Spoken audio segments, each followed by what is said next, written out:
तो लो मेरा सोना भाई हुसन और खूबसूरती दी माशाल्लाह अखीर हो चुकी ने। प्योर माशाल्लाह खट्टा मक्की चीना चिट्टे ताल दे विच मदरसा नस्ल दा बकरा आ गया ने। ये अगर कोई बकरियां वास्ते सानी रखना चाहे तो फिर भी माशाल्लाह जी कमाल दी चीज़ ने। अगर 2026 दी कुर्बानी वास्ते पलाई वास्ते रखना चाहो तो माशाल्लाह जी कमाल दी चीज़ है।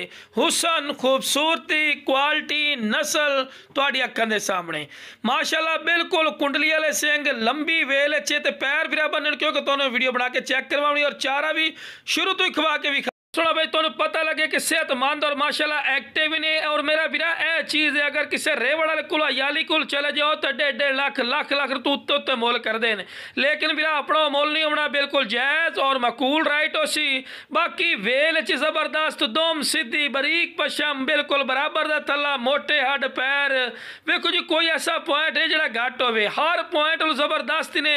तो लो सोना भाई इस तू बाद इंची टेप ला के विखा रहे हैं कि कोई तो टेंशन ना रहे। इंची टेप ला के तो डिटेल